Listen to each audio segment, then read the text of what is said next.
이 시간 하나님의 말씀 보겠습니다. 하나님의 말씀은 누가복음 23장입니다.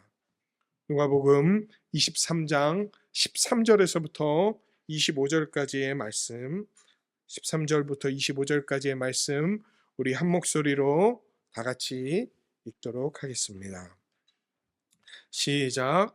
빌라도가 대제사장들과 관리들과 백성을 불러 모으고 이르되 너희가 이 사람이 백성을 미혹하는 자라 하여 내게 끌고 왔도다.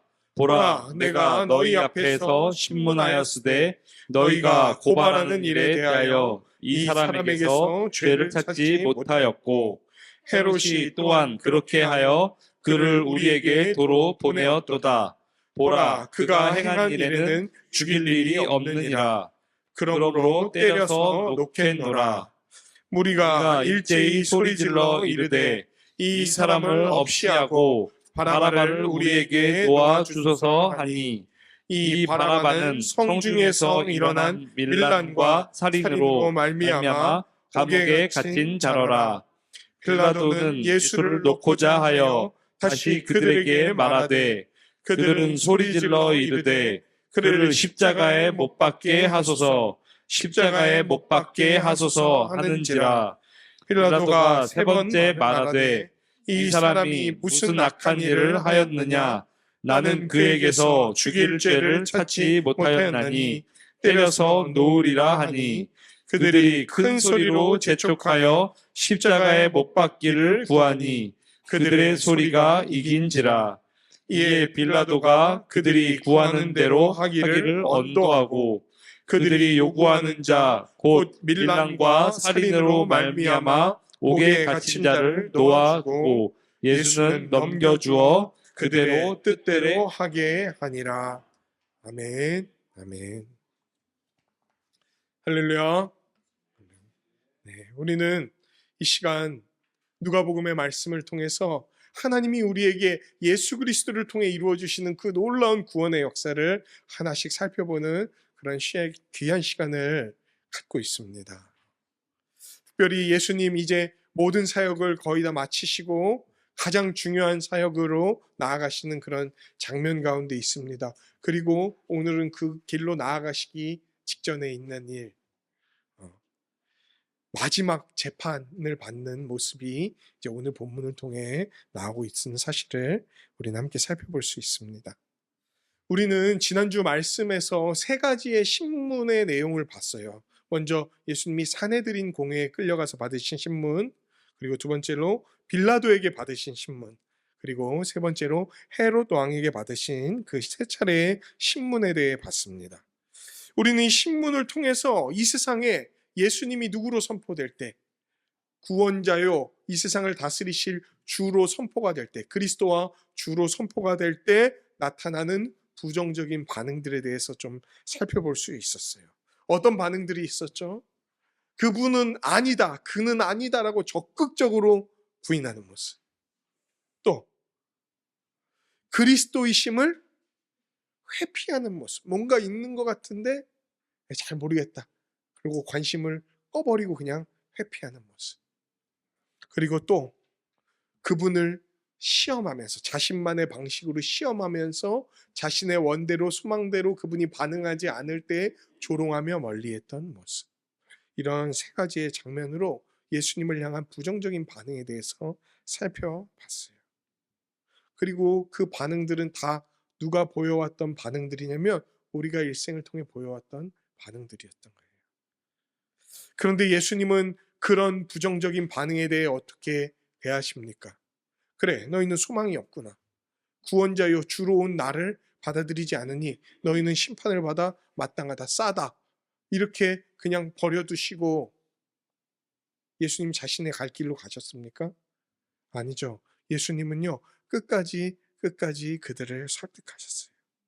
자신을 부인하고 불의한 공격과 희롱하는 자들을 끝내 참으셨어요. 그들을 바로 심판으로 몰아넣지 않으셨어요.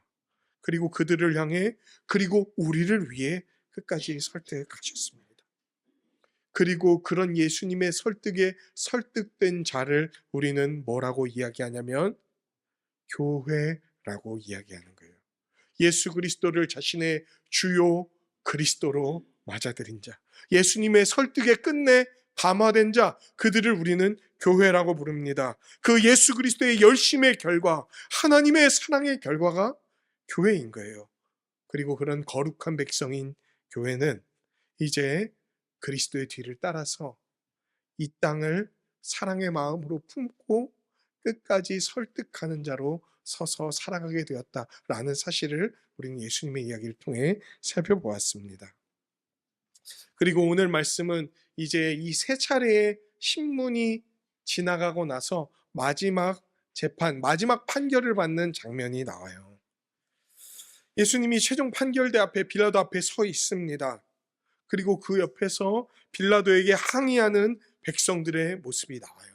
그리고 그 백성들의 항의를 받아들여 판결하는 빌라도의 모습이 나오죠.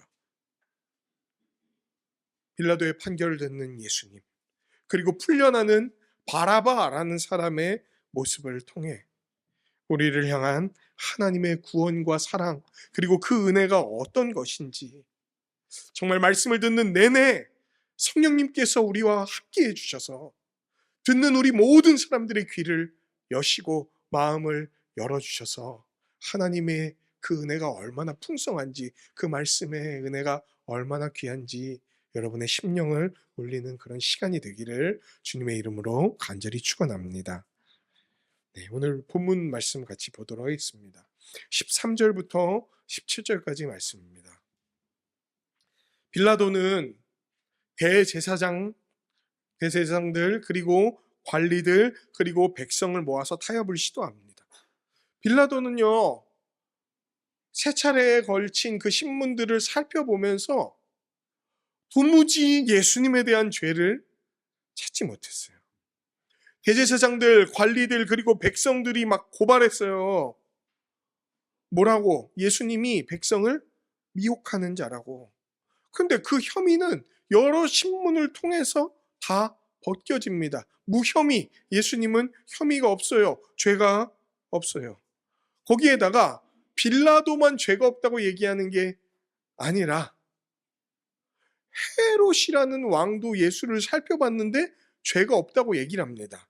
헤롯은 예수님을 시험했습니다. 조롱했습니다. 그런데도 예수님의 혐의를 발견하지 못했다는 거예요. 여러분, 당시에 빌라도와 헤롯은 백성들에게 악명이 자자했습니다. 좋지 않은 통치자들이었어요. 그런데 그런 악하고 좋지 않은 통치자들조차 되게 건수만 있으면 백성들을 어떻게든 쥐잡을지 하려고 하는 자들조차 예수에게서 혐의를 발견하지 못했다는 거예요.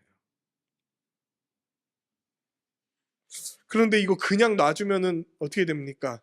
지금 씩씩거리면서 예수님을 고발한 수많은 사람들이 있잖아요. 이거 그냥 놔줬다가는 문제가 생길 것 같은 거예요. 그러니까 빌라도가 타협안을 제시합니다. 이 사람에게선 죄를 발견하지 못했어.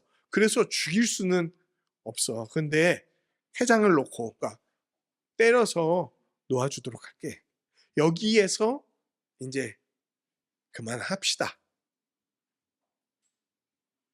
18절부터 23절까지 말씀입니다. 그러자 어떤 일이 벌어졌나요? 18절. 무리가 어떤 모습을 보이죠?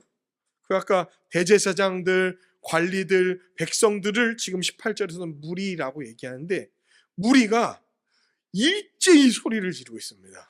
일제히 소리를 지르고 있다는 거예요. 이건 어떤 얘기입니까? 일제히 소리 질렀다는 건 처음에 예수님을 고발하고 그 혐의를 제기했던 사람들이 원래 누구죠? 대제사장과 서기관과 장로들 혹은 대제사장과 관리들이라고 불리는 사람들이었어요. 그런데 이제는 누구까지 함께 일제히 소리를 지르고 있습니까? 백성들.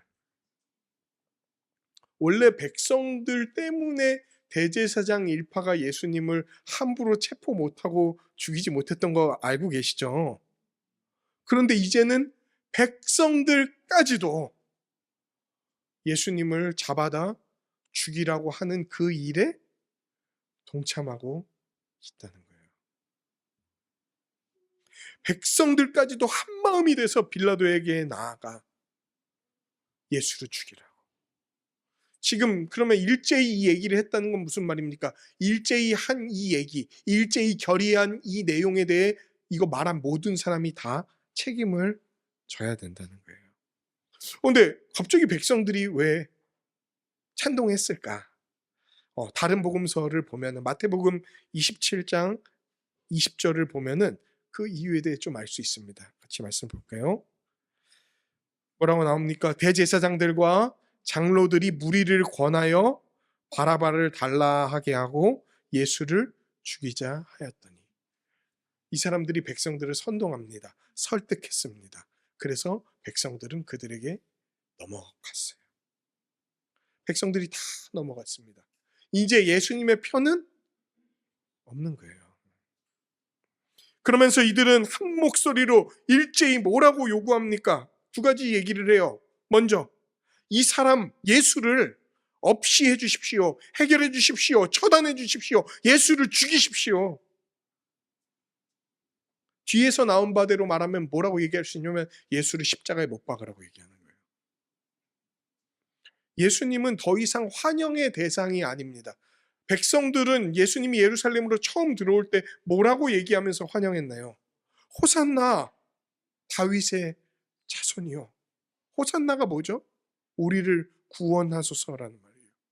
다윗의 자손으로 오신 왕이신 예수여 우리를 구원해 주십시오. 막 이러면서 맞이했어. 그런데 지금은 어떻게 합니까? 이 사람 죽여달라고 얘기하는 거예요. 이제 이들에게 더 이상 예수는 필요가 없습니다. 오히려 거추장스러움, 미움과 증오의 대상이 되어버렸어요. 예수님이 그런 대상이 되어버렸어요. 왜 이런 대상이 되었을까요? 예수님은 그들이 기대했던 바를 그들의 방식대로 이루어 주시지 않았기 때문에 그래요. 속히 오셔서 뭘 기대했습니까? 그들은 로마의 압제로부터 예수님이 해방시켜 주실 걸 기대했어요. 그런데 지금 예수님의 모습은 어떤 모습입니까? 그 로마 총독에게 사로잡혀갖고 이리저리 끌려다니면서 완전히 처참한 죄인으로 놓여있는 모습을 보면서 백성들은 다 어떤 생각을 했을까? 이자는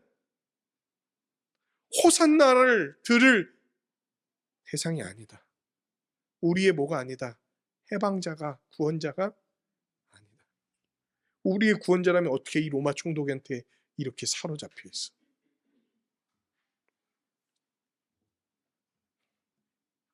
그리고 두 번째 요구를 합니다. 무슨 얘기를 하나요? 바라바라고 하는 사람을 우리에게 놓아주십시오. 그러면서 바라바가 누군지에 대해 이렇게 나옵니다. 바라바는 어떤 사람이었나요? 뭐 나만 바라바 뭐 이런 게 아니잖아요. 바라바는 도대체 누굽니까?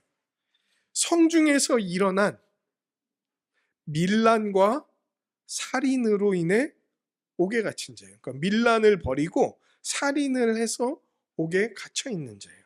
마태복음에서는 바라바를 유명한 죄수라고 이야기합니다. 그리고 요한복음에서는 강도라고 얘기를 해요. 밀란을 일으켰다, 살인을 했다, 그리고 유명한 죄수다, 강도다 라는 이 이야기들을 종합해 본 결과 많은 학자들은 바라바가 열심당원이라고 해석을 합니다. 열심당원이 누구였는지 혹시 기억하시나요? 유대의 독립운동가들이었어요.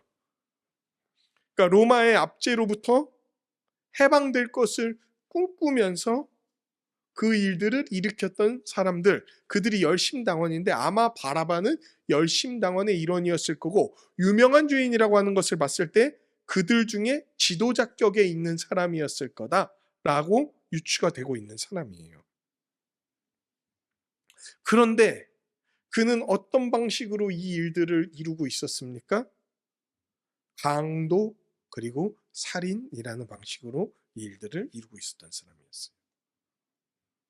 그러니까 로마 제국민들 혹은 군인들만 이렇게 죽이는 사람이 아니었던 것 같아요.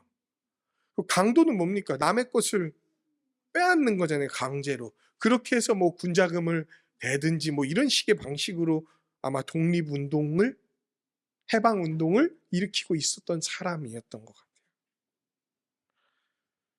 결국 이 사람 왜 붙잡혔습니까? 권세에 대한 반역, 제국에 대한 반역과 사람 죽이고 살인하고 세상을 어지럽히는 밀란을 일으키는 그런 사람으로 체포된 거였어요. 여러분 잘 생각해 보세요. 예수님이 대제사장과 장로들 혹은 관리들한테 붙잡혔을 때 무슨 죄목으로 붙잡혔죠? 제국에 반대하고 지가 왕이라고 얘기하고 세상을 어지럽게 하는 자, 진짜 그걸 행했던 자가 누굽니까? 바라바예요. 근데 지금 뭘 얘기하는 줄 아세요? 예수님을 그 죄목으로 고발해 놓고는 진짜 그 일을 행한 자를 풀어달라고 얘기를 하고 있는 겁니다. 그들은 바라바와 예수의 자리를 교환할 것을 요청하면서 동시에 예수에게 십자가형을 언도할 것을 요구했어요. 빌라도는 이 요구를 듣고 어떻게 했습니까? 이게 되게 의외예요. 빌라도가 반대합니다. 그는 죄가 없다. 그러니까 무리들이 다시 한번 소리를 지릅니다. 이게 되게 인상적인 장면이에요. 왜냐면은 보통 총독부에 몰려가서 총독들이 무서워서 그렇게 얘기 못 하거든요. 무슨 우리나라 3.1 운동 이런 걸로 생각하시면 안 돼요. 왜? 지금 대제사장과 관리들은요, 우리로 치면 친일파 같은 사람들입니다.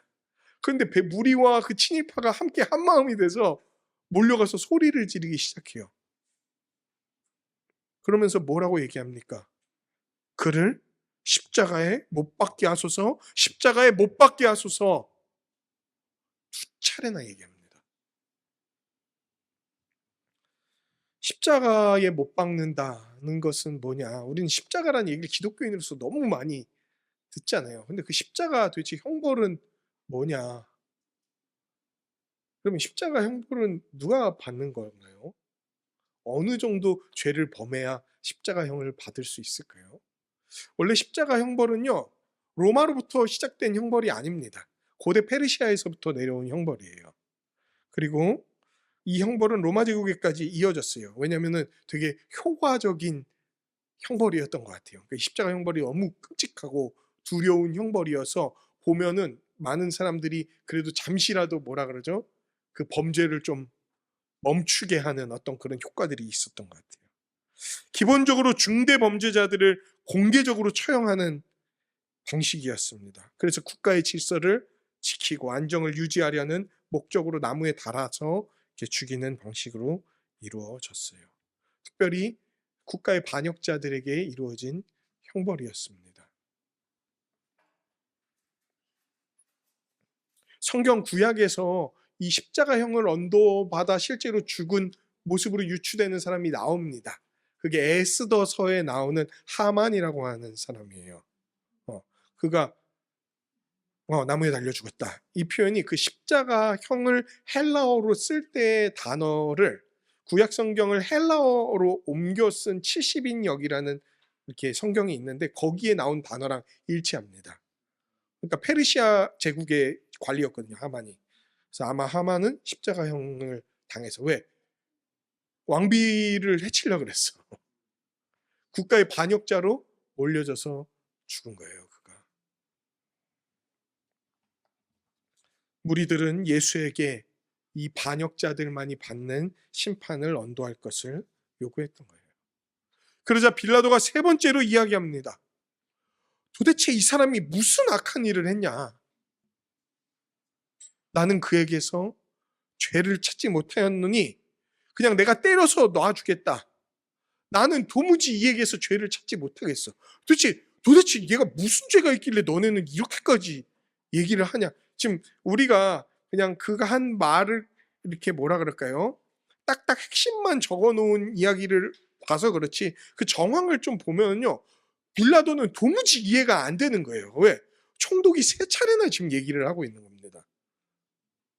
아니 도대체 무슨 죄가 있는데 니네는 이 사람에게 이렇게 악감정을 갖고 죽이라고 얘기를 하는 거야? 거기다가 이 사람은 무슨 뭐 밀란을 일으켰거나 반역자도 아니 그런 사람도 아닌데 왜 십자가형에 처하라고 하는 거야? 개미새끼 하나 죽이지 못할 것 같은 자인 것 같은데, 그런데도 내가 너희의 청을 받아들이는 차원에서 때려서 놔줄 테니까 여기서 그만하자. 그런데 무리들은 물러설 기미를 보이지 않았어요. 3번이나 같은 말로 이야기하는 총독에게 큰 소리로 예수를 십자가에 못 박을 것을 재촉했고 결국은 그들의 소리가 이겼어. 여러분, 이 사람들도 죽기 살기로 지금 나온 거 아세요? 총독한테 공개적으로 항의하는 것 자체가 목숨을 내건 행위예요, 사실은.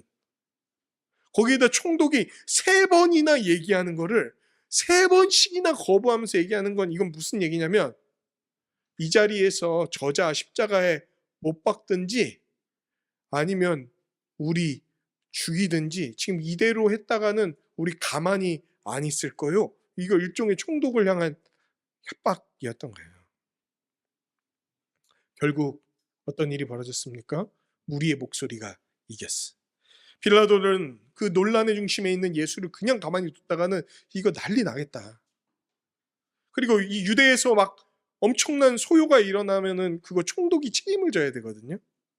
자기한테 엄청난 손해가 돌아올 것, 심지어 자기의 목숨이 위험해질 수도 있다라고 생각하니까 예수 한 명 죽는 게 남은 후폭풍들을 잘 처리할 수 있는 작업이라면 이 사람 죄가 없어도 그냥 죽어주는 게 여러 사람들의 안녕과 자기의 안녕을 위해서 좋겠다라고 생각하면서 결국 그들의 요구에 동의를 하는 거예요.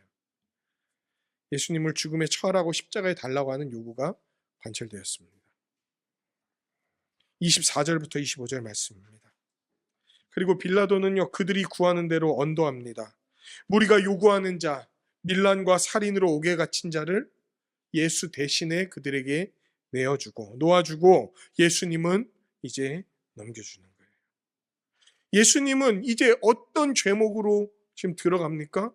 바라바 대신, 밀란과 살인으로 옥에 갇힌 자 대신 그 죄목을 지고 십자가로 나아가게 된 거예요. 십자가형은 누가 받아야 됩니까? 바라바가 받아야 되는 거예요. 제국에 대한 밀란을 일으키고 반대를 일으키고 백성들을 괴롭히고 사람을 죽인 자, 그가 받아야 되는 게 십자가인데 아무 죄가 없는 예수께서 그가 노임받는 대신에 그분이 그 형벌을 지시고 나아가게 됐던 거예요. 이제 그들의 뜻이 관철됐습니다. 예수를 적극적으로 부인하던 대제사장들과 관리들의 뜻. 대제사장들과 관리들의 뜻에, 그 선동에 넘어가서 예수님에게 실망한 백성들의 뜻대로, 그리고 빌라도도 이들의 뜻을 들어줌으로써 이 일에 참여자가 되었던 거예요. 묵상과 적용입니다. 여러분, 오늘 말씀을 보니까 예수님을 거부한 사람들이 누군가요? 여기 나오는 모든 사람들이 다 예수님을 거부했고 소극적이든 적극적이든 바라바의 해방에 동참했어요. 모두가 예수님 다 거부했어요. 대제사장, 관리, 그리고 그의 선동을 따른 백성, 그리고 마지못해 허락한 빌라도까지 다 가담했어요. 모두가 예수의 죽음에 책임이 있는 자들입니다. 모두가 예수님을 죽이는데 일제히 소리 지른 그 한 목소리에 동참한 자들이었던 거예요. 주체적으로 거부하던, 막 그들이 얘기하는 선동과 선전을 듣고 따랐던, 예수님을 반대하는 주변에 있는 사람들의 이야기, 이래서 예수는 못 믿어, 이래서 예수는 없애야 돼, 이래서 예수는 필요 없어, 이래서 예수는 없는 거야, 예수는 쓸모 없어라고 얘기하는 주변 사람들의 말을 듣고 넘어간 자들. 그리고 분명히 아닌 것 같아. 이 자는 죄가 없는 것 같아. 예수에겐 문제가 없는 것 같아. 그런데도 이 예수를 그냥 넘어가거나 받아들였다가는 너무나 큰 압박과 손해에 마주할 것이 두려워서 그 예수를 넘겨주고 죽이는데 끝내 찬성한 자들, 이 모든 자들이 다 한 결정을 내린 거예요. 예수를 거부하는. 그는 우리의 그리스도가 아니다. 우리의 주가 아니다. 그리고 예수를 거부하는 게 끝내 어떤 방식으로 나아가게 됐나요? 예수를 거부하는 것은요, 예수를 죽이는 방식으로 나아가게 된 거예요. 그냥 예수님을 거부했다고 생각하지 마십시오. 예수님을 거부하는 건 뭐에 동참하는 거냐면 예수를 죽이는 것에 동참하는 거예요.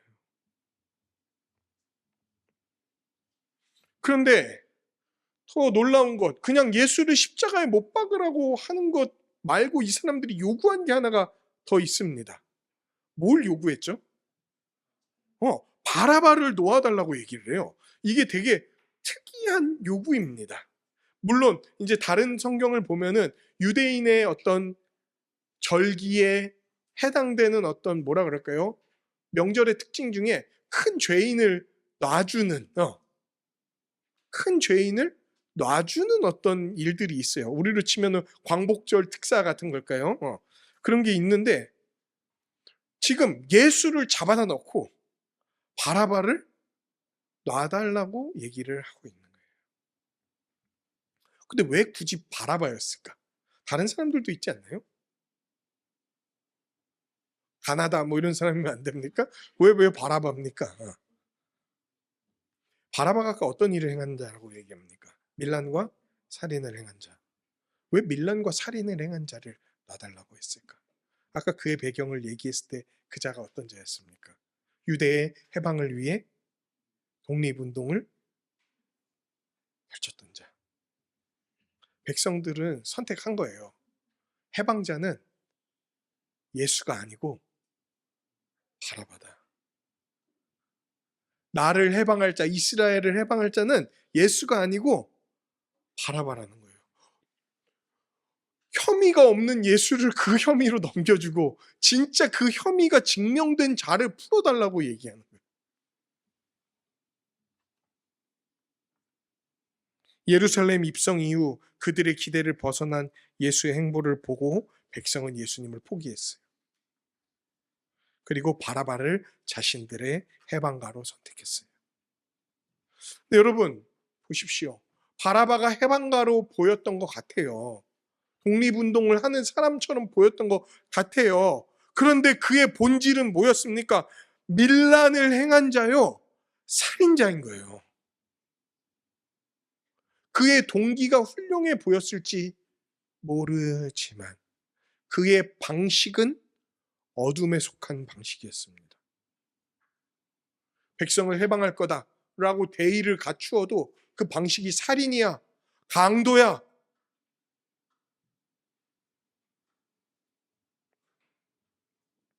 정당한 전투나 전쟁이 아니라 살인이 그의 투쟁 방식이고 해방 공식인 거예요. 이게 우리가 생각하는 우리나라 독립군들 있잖아요. 막 안중근 의사라든지 뭐 이런 분들이 행한 그런 게 아니에요. 그냥 민란이 일어났다고 하는 걸 보면은 민간에도 그 피해가 어마어마했던 것 같아요. 그런데 너희는 나한테 줘야 돼. 왜? 내가 독립운동 하는 사람이니까. 독립운동가들 중에서 다 좋은 사람들만 있었던 게 아닙니다. 우리나라에도 그래요. 근데 바라바는 뭔가 되게 큰 규모의 일을 일으켰었던 사람이었던 것 같아요. 근데 방식이 악랄했던 거죠. 그런데 그 사람을 풀어달라고 지금 얘기를 하는 겁니다. 그 사람을 해방자로 선택한 거예요. 여기에 자신을 해방자라고 부른 여기는 두 사람이 있습니다. 그런데 그 둘의 해방의 방식과 공식이 전혀 달라요. 바라바는 살인을 택한 거고 예수는 사랑을 택한 거예요. 그러나 그들은 살인을 택하는 자들을 선택했습니다. 예수님이 신문당할 때 있었던 자들 뿐만 아니라 이제 온 세상이 예수를 부인하고 자신들의 바라바를 택했어요. 여러분, 그 2000년 전에 그 유대 땅 안에서 예루살렘에 있던 자들 뿐만 아니라 오고 가는 모든 인류의 역사 가운데 모든 사람들이 예수를 부인하고 바라바를 택하는 일을 버렸고 버리고 잊고 버릴 거라는 사실을 지금 말씀드리고 있는 거예요. 온 세상은 예수님을 그리스도와 주로 믿어야 된다는 사실을 거부했습니다. 그는 그가 아니다라고 얘기를 하고 있어요. 내가 왜 예수를 받아들여야 되냐? 내가 왜 예수를 믿어야 되냐? 나는 믿을 수 없다고 온몸으로, 온 마음으로, 온 생애를 통해 예수를 계속 거부해. 나는 예수가 필요 없어. 내가 왜 예수를 믿어야 돼? 예수가 도대체 뭔데? 예수가 나한테 해준 게 뭐야? 예수의 방식은 좋지가 않아. 내 마음을 시원하게 하지도 않아. 예수는 필요 없어. 근데 우리가 알다시피 예수를 거절하는 게 결국 어느 방향으로 나아간다고 이야기했나요? 예수를 죽이는 것. 예수를 그냥 거절하는 것 정도가 아니에요. 예수를 죽이는 대로 나아가는 거예요. 그리고 예수를 부인하는 것은 또 다른 사람을 택하는 걸로 나타납니다. 백성들은 누구를 택했나요? 바라바를 택했어요.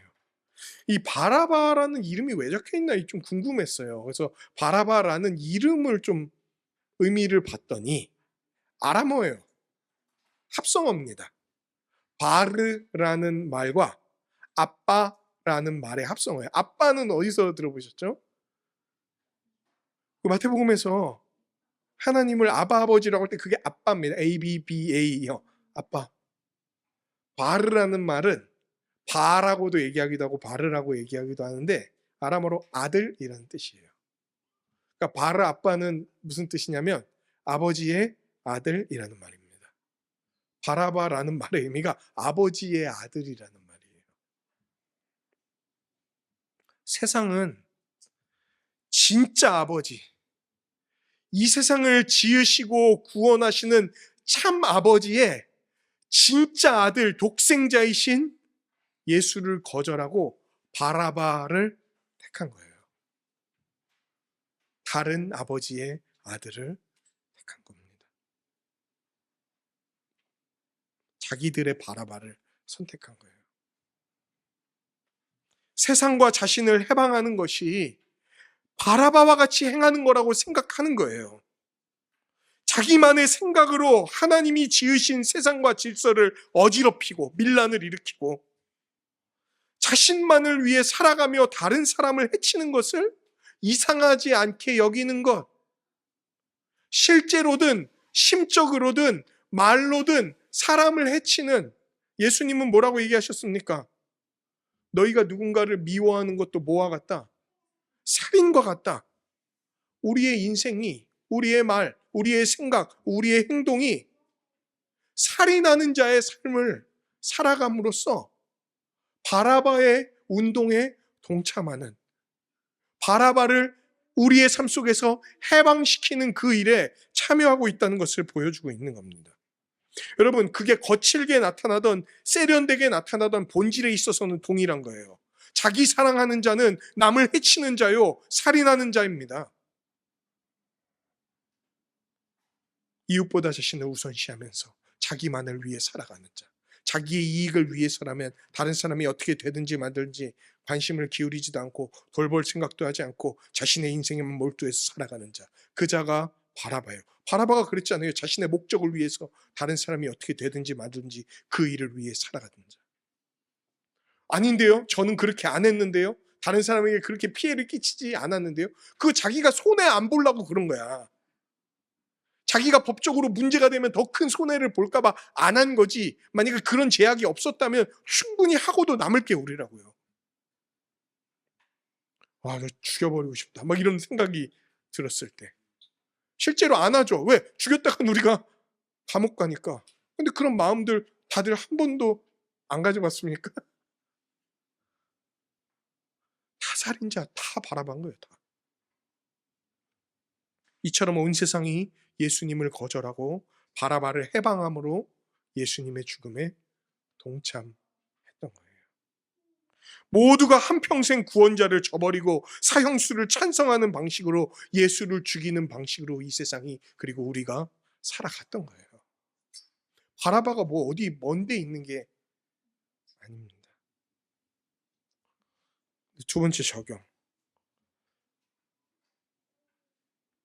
근데 지금 계속 예수님을 어떤 분으로 얘기하나요? 본문에서 강조하는 게, 오늘 본문이 강조하는 게 뭡니까? 빌라도는 3번이나 얘기했어요. 헤롯조차 얘기했어요. 예수님이 어떤 분이라고? 죄가 없다고. 죄가 없다고. 그분은 죽을 이유가 하나도 없어요. 왜? 죄가 없으니까, 무죄하니까. 여러분, 예수님이 십자가에서 죽는 걸 당연하게 여기시나요, 혹시? 그분이 나를 구원하려면 당연히 죽어줘야지. 왜 나를 구원해야 됩니까? 바라바 같은 자를 왜 구원해야 됩니까? 그분은 죽을 이유가 단 하나도 없습니다. 무죄하니까요. 아무 죄가 없으시니까요. 그분의 온 생애가 그분의 무죄를 증명하는데, 태어날 때부터 죄를 갖고 있지 않게 태어나기 위해서, 그러면서도 인간의 몸으로 나셔야 되기 때문에 성령으로 말미암아 잉태하셨고 동정녀 마리아에게 잉태하셨던 거예요. 잘하시면서도 어떻게 했습니까? 모든 율법을 항상 지키고 어떤 죄도 범하지 않은 무죄한 자, 모든 율법을 다 지키신 자로 자라났습니다. 공적인 재판의 자리에서 고발한 자들 재판 정도 그 죄를 찾지 못했어. 그러니까 막 죄를 갖다가 만들어서 고발한 자들이 막 붙이고 도중에 죄목을 막 바꾸고 이런 사기 재판을 한 거 아닙니까? 사기 신문을 한 거 아닙니까? 예수님은 아무런 죄가 없는, 아무 죄가 없는 무죄한 분이세요. 그런데 이런 죄 없는 예수님이 사형이 마땅한 죄인 앞에 놓여 있는 거예요. 예수님 앞에 바라바가 있고 바라바 앞에 예수님이 있는 거예요. 바라바는 멀리 있지 않았어요. 왜? 모든 인류가 바라바를 택했거든요. 그리고 바라바와 같은 자가 되었거든요. 바라바가 자신의 해방자라고 여기면서 바라바와 같은 방식으로 매일매일을 살아왔거든요. 아까 밀란을 일으킨 자라 그랬죠. 제국의 법을 어긴 자라 그랬죠. 네, 맞아요. 우리가 바로 하나님 나라의 법을 어기고 그 나라를 어지럽힌 죄인입니다. 하나님 나라의 법이 있어요. 오늘도 우리 하이델베르크를 읽으면서 그 나라의 법의 핵심 골자를 읽은 거예요. 그게 십계명입니다. 맨날 어겨. 내가 원하는 대로 그 법을 지키고 싶지 않아 해. 그리고 그 법을 지키는 게 복임에도 이 모든 것이 나를 올가매고 괴롭히는 거라고 생각해. 그리고 자기 원하는 대로 살지. 그 법과 무관하게. 다른 이들을 사랑하지 않고 자기만을 위해 살면서 그들을 해친 죄인이 바로 우리 아닙니까? 우리가 바라바고 바라바가 우리예요. 사형수가 멀리 있지 않습니다. 우리가 요 최근에 일어난 강력 범죄들, 끔찍한 일들을 보면서 와, 어떻게 저럴 수가 있나? 어떻게 사람의 탈을 쓰고 저런 짓을 저지를 수가 있나? 막 하죠. 네, 그게 드는 마음이 당연한 거예요. 왜? 끔찍한 죄를 저지른 사람이니까. 근데 그러면서도 자기들의 죄에 대해서는 너무 관대해. 그 하나님 앞에서 끔찍한 죄를 저지르고 하나님 앞에서 그 수많은 살인, 그 수많은 간음, 그 수많은 도둑질을 행하면서도 관대해. 관대해. 나는 괜찮다고 얘기해. 회개하기도 더디해.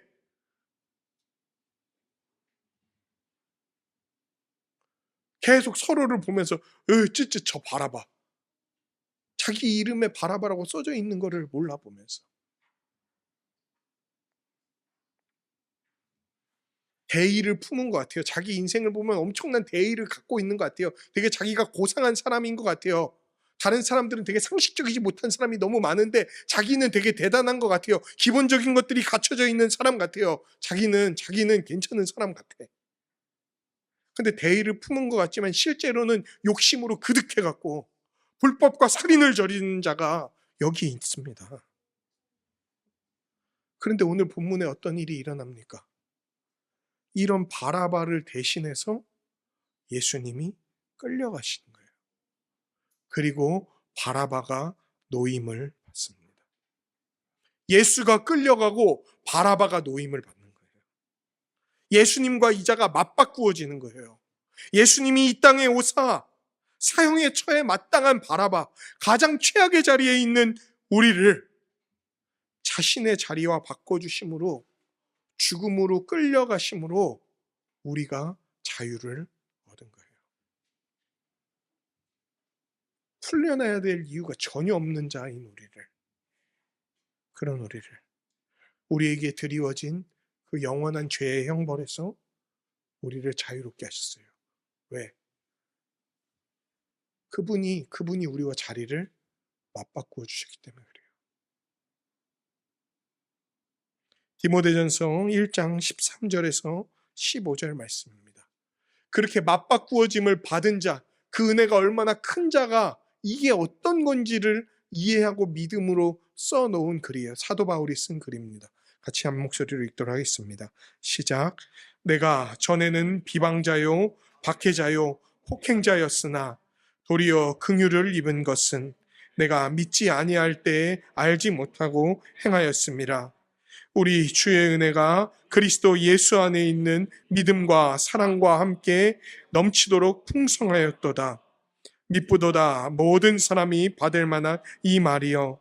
그리스도 예수께서 죄인을 구원하시려고 세상에 임하셨다 하였도다. 죄인 중에 내가 괴수니라.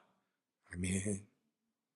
내가 전에는 비방자, 예수를 비방하는 자, 박해자, 예수와 예수를 믿는 자를 박해하는 자, 폭행자, 그를 믿고 따르는 자들을 때리고 괴롭히는 자, 거절하는 자.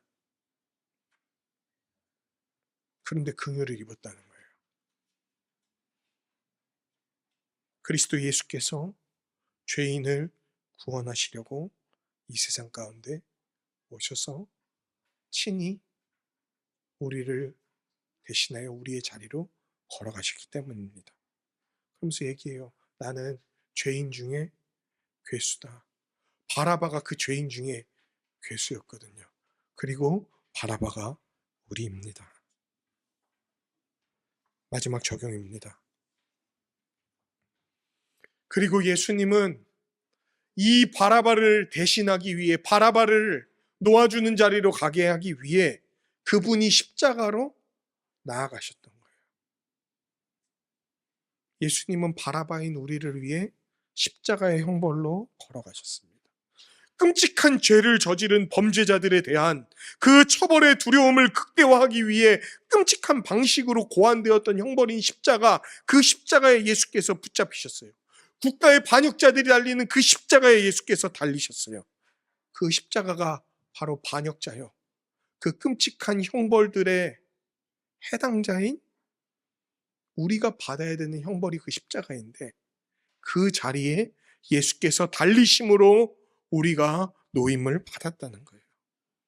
네, 그래서 여러분, 십자가를 처음 보면은요, 십자가를 볼 때 감사보다 먼저 드는 생각은요, 저 자리가 내 자리라는 거예요. 십자가에 달려야 될 게 나라는 거예요. 그 일생을 하나님에 대한 반역자, 그분의 나라를 어지럽히는 자, 그 백성을 유린하는 삶을 살았던 내가 받아야 될 형벌이 십자가예요. 그래서 십자가에 대해서 제대로 듣고 그 십자가의 형벌에 대해서 제대로 선포하면 많은 이들이 거부합니다. 왜?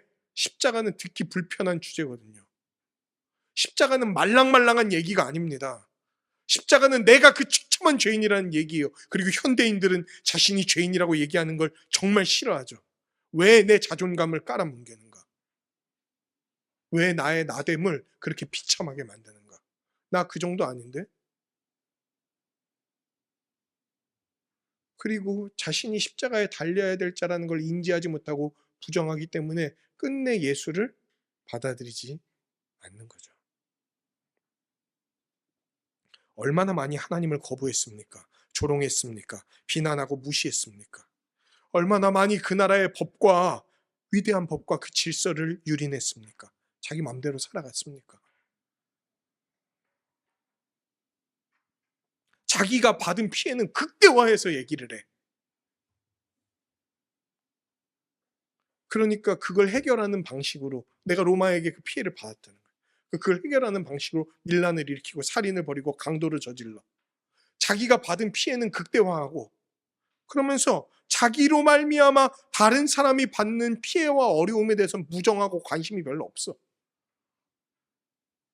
다른 일을 함부로 대한 것, 마음으로든 생각으로든 실제로든 함부로 대한 것은 되게 축소해. 자기가 받은 건 막 이만해. 내가 저지른 건 요만해.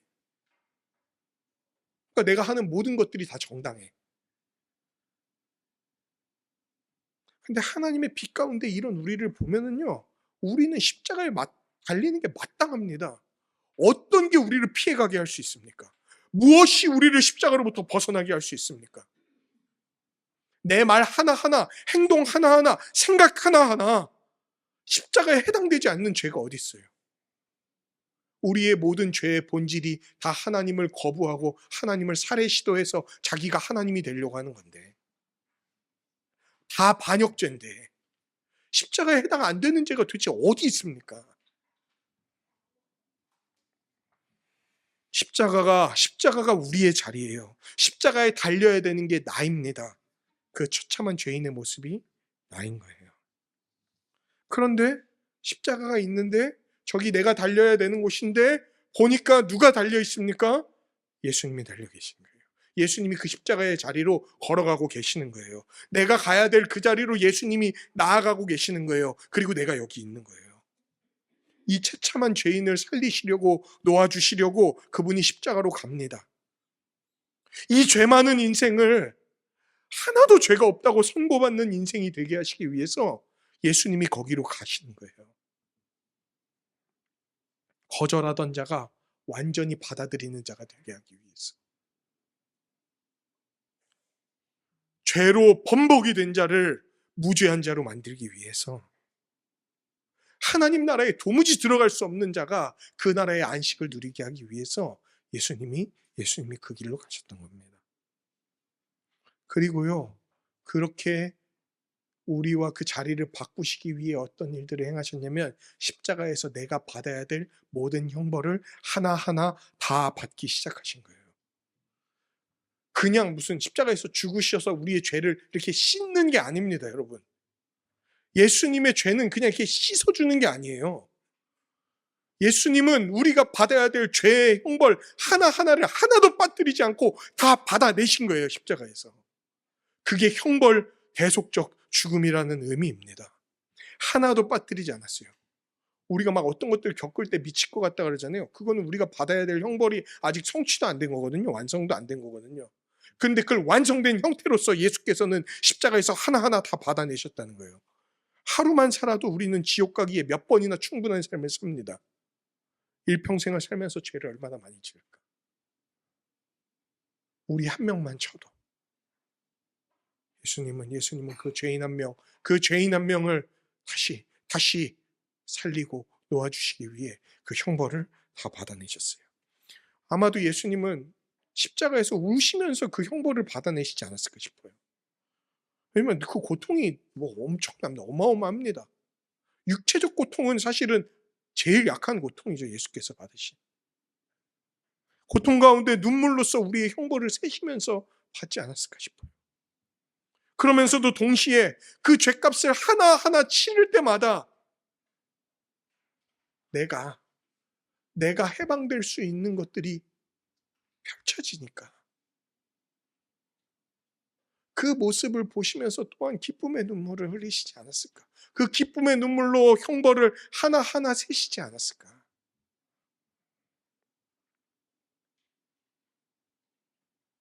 적극적이든 소극적이든 예수를 부인하는 자가, 동참하던 자가 나이고, 바라바를 택한 자도 나였고, 십자가에 달려야 되는 자도 나고, 그런데 그런 나를 위해 예수께서 십자가를 지신 거예요. 이제 우리의 남은 인생은 어떤 인생입니까? 예수님이 달리신 그 십자가를 바라보는 인생입니다. 십자가에 나타난 그 우리의 죄인됨을 보고 회개하고 겸손한 마음으로써 십자가를 오늘도 바라보는 인생인 거예요. 십자가에 달리신 예수님을 보내주신 그 하나님의 사랑과 그 십자가로 순순히 나아가 주신 예수님의 은혜와 그 십자가를 믿음으로 받아 따르게 하시는 성령님의 인도하심과 교제하심 가운데 살아가는 인생이, 그 십자가 인생이 이제 우리의 인생이 된 겁니다. 사랑하는 성도 여러분, 예수님이 십자가로 나아가 주셨어요. 예수님이요, 바라바인 우리를 놓아주시기 위해 십자가로 걸어가셨어요. 예수님이요, 우리를 향한 그 사랑을 드러내기 위해서 십자가에 가서 우리 대신 형벌을 다 받으셨어요. 예수님이 십자가에 가셨습니다. 예수님과 십자가가 우리 삶의 중심이 되는 인생이 되기를 간절히 소망합니다. 우리가 바라바라는 것을 아는 것부터 시작인 거예요. 그리고 더 나아가서 유일한 소망 되시는 그리스도의 십자가를 붙드는 것, 그것이 또 시작인 거예요. 날마다 십자가로 시작하는 그 인생을 살아가는 우리 모든 성도님들이 되기를 우리 주님의 이름으로 간절히 축원합니다.